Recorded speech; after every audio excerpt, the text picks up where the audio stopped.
Okay, right, meron tayo dito Fuji Densu na 7.5 kg. Yung problema nito, nakakarga lang siya ng tubig, tapos pag nakapagkarga na siya ng tubig, napupuno na yung tubig, tapos pag napuno yung tubig, hindi siya tumitigil sa pagkarga, tapos hindi siya nagwawash. Check na natin sa parte ng likod. Pag na-check natin yung parte ng likod, update ko kayo mamaya. Alright,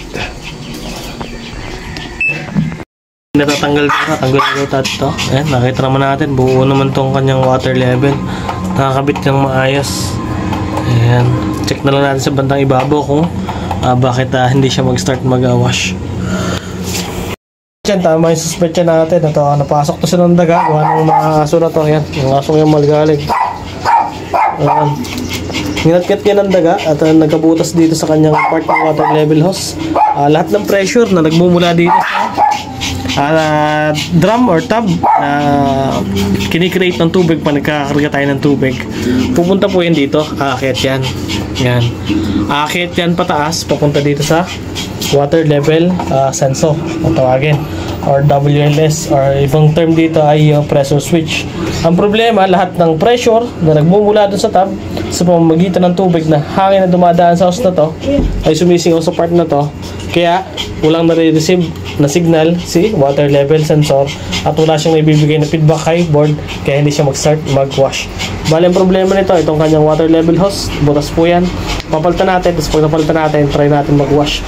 Mag-set tayo ng water level 1 lang, tapos pag napag-set tayo ng water level 1 lang, tsaka natin na testing kung i-stop na siya sa pagkakarga ng tubig at magwawash na siya. Alright, bali sa spin, pagka ganito pong problema, magagamit ito sa spin, pero sa wash, dire-diretso lang po talaga yung karga ng tubig, kahit po may gabok lang na butas. Ayan, may gabok lang na butas dito sa kanyang water level hose, kaya napaka-importante po ng trabaho ng water level hose na ito. Ayan, bali papalitan lang natin ang water level hose yan.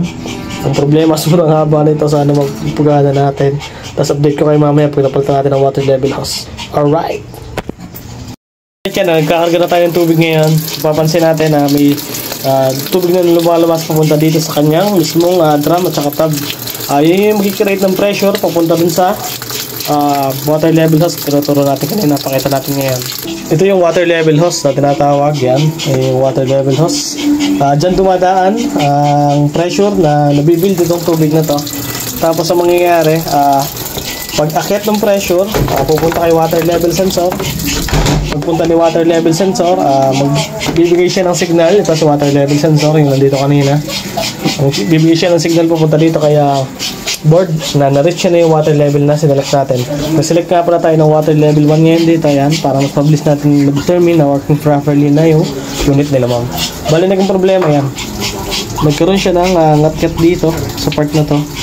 Ayan, lahat po ng pressure na nabibuild sa pamamagitan po ng tubig na ito ay dadaan sa hose na to, at pagdaan sa hose na to at nagkaroon niya ng konting butas, ngat-ngat, gawa ng mga alaga nating aso, yung mga tirang pagkain, yun ang nagiging silbing nakakapag-attract sa mga daga kung ba't sila naniniraan sa mga ganitong uri ng machine. Tapos pag nabutas itong ating water level hose, yan, sisingaw lahat ng pressure na ito, babaliwala lang yung pinalagay natin tubig at hindi ma-receive yan water level hanggang sa mangyayari, mag-error lang itong unit at karga lang siya ng karga ng tubig hanggang umawas, tapos hindi na siya mag-wash. Bali, nagpalit na tayo ng water level hose, okay na to. Try na lang natin ma-reach yung water level na sinelect natin, antay natin mag-wash at tumigil sa pagkakarga ng tubig yung kanyang machine. Alright, yan, na-reach na yung water level na sinelect natin, water level 1. Yan, kung papansin natin, nag-wash na yung unit, tumitigil na rin sa pagkakarga yung ng tubig. Okay na yung unit nila, ma'am. Ang sala rin lang ay itong mga bugwet, tapos itong kanyang water level hose. Alright, paglabalas, ma'am.